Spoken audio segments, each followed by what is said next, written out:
So hole cleaning, is there's so many aspects that come together for us to have effective uphole velocity. We're looking for in mud, 60 to 150 feet per minute uphole velocity.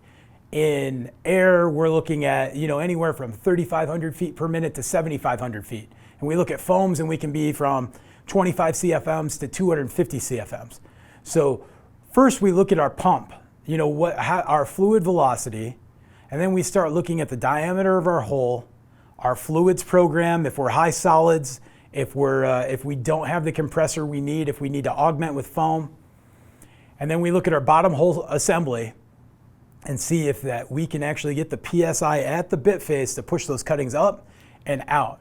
Good hole cleaning, we're gonna see in material that we can break up and bring up out of the hole, depending on the bit again, an inch to a half inch. PDCs are gonna make finer cuttings, which are gonna take more velocity and, ability to get those so many pieces up out.